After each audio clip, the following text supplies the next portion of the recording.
राजा बलि की कथा। कहते हैं कि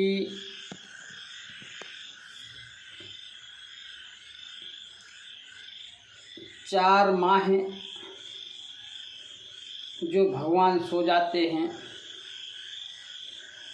तो भगवान सोते नहीं हैं। यह 4 माह के लिए राजा बलि की रक्षा के लिए पाताल लोक चले जाते हैं।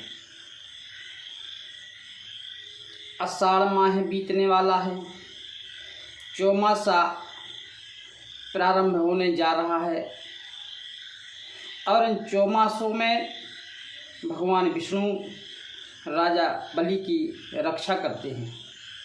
कहते हैं कि एक बार भगवान 52 अंगुल अर्थात 52 अवतार का रूप धारण करके और राजा बलि के महल में आए।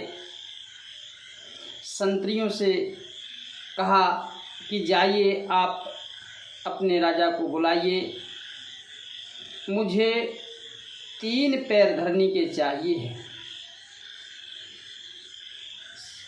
तो वहाँ से संतरी लोग गए, राजा के पास पहुँचे। कहते हैं, हे राजन, हमारे द्वार पर एक छोटे से मुनि आए हुए हैं और आपसे 3 पैर धरनी के मांग रहे हैं। तो राजन ने सुनते ही फौरन द्वार पर आए। तो वहाँ पर क्या देखते हैं कि 52 भगवान छोटे स्वरूप में खड़े हुए हैं।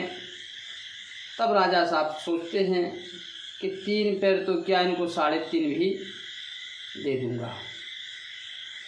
पर ज्यों ही दान देने के लिए वो तैयार हुए, तभी उनके कुलगुरु शुक्राचार्य आ जाते हैं और कहते हैं कि ये कोई साधारण मांगने वाले नहीं हैं, ये स्वयं साक्षात पार ब्रह्म परमेश्वर विष्णु हैं। तब राजा बलि कहते हैं, स्वयं विष्णु क्यों ना हो, जो मैं कह चुका हूँ वह तो करूँगा। तो जैसे दान देने के लिए संकल्प करते हैं और हाथ में पुष्प और ज्यों ही जल रखते हैं, त्यों ही लोटे की टोंटी में शुक्राचार्य घुस जाते हैं। भगवान विष्णु समझ जाते हैं कि ये सब शुक्राचार्य की चाल है, जिससे जल टोंटी से नहीं निकल रहा है।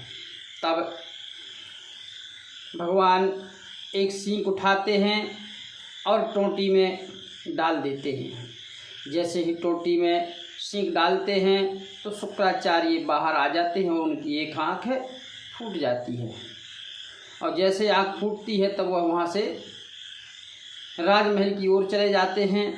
इसके उपरांत जैसे संकल्प करते हैं, वैसे ही भगवान 52 अवतार एक पैर में आकाश नाप लेते हैं, दूसरे पैर में पृथ्वी नाप लेते हैं और तीसरे पैर में पाताल लोक नाप लेते हैं। अब जब तीनों लोग नाप लेते हैं तब राजा के रहने के लिए कोई जगह नहीं होती है। तब वह कहते हैं कि हे राजन, अब आप हमसे कुछ मांग लीजिए, हम आपसे प्रसन्न हैं। तब राजा बलि 52 अवतार भगवान से कहते हैं कि जो हमारे यहाँ मांगने वाला आया है, मैं मांगने वाले से क्या मांगूं। तब वह अति प्रसन्न हो जाते हैं और इसके बाद में उन्हें 4 महीने के लिए ब्रह्मा, 4 महीना के लिए विष्णु, 4 महीना के लिए शिव जी 4-4 महीने के लिए वह जाकर के ड्यूटी करते हैं राजा बलि की, क्योंकि अब की इंद्र बनने का अवसर उन्हीं का है, राजा बलि का। इसी प्रकार यह इंद्र ने सोमा यज्ञ पूर्ण होने के उपरांत में यह स्वयं वामन अवतार से इंद्र ने रचना रचवाई थी भगवान विष्णु की आराधना करके। इसे हम चौमासे के रूप में काटते हैं और 4 माह के लिए भगवान विष्णु पाताल लोक चले जाते हैं। जो इंद्र बाण मारता है वह बाण बचाने के लिए और उनके लिए पलंग उनका इधर रख देते हैं, उधर रख देते हैं, ताकि उनकी रक्षा होती रहती है। बोले विष्णु भगवान की जय।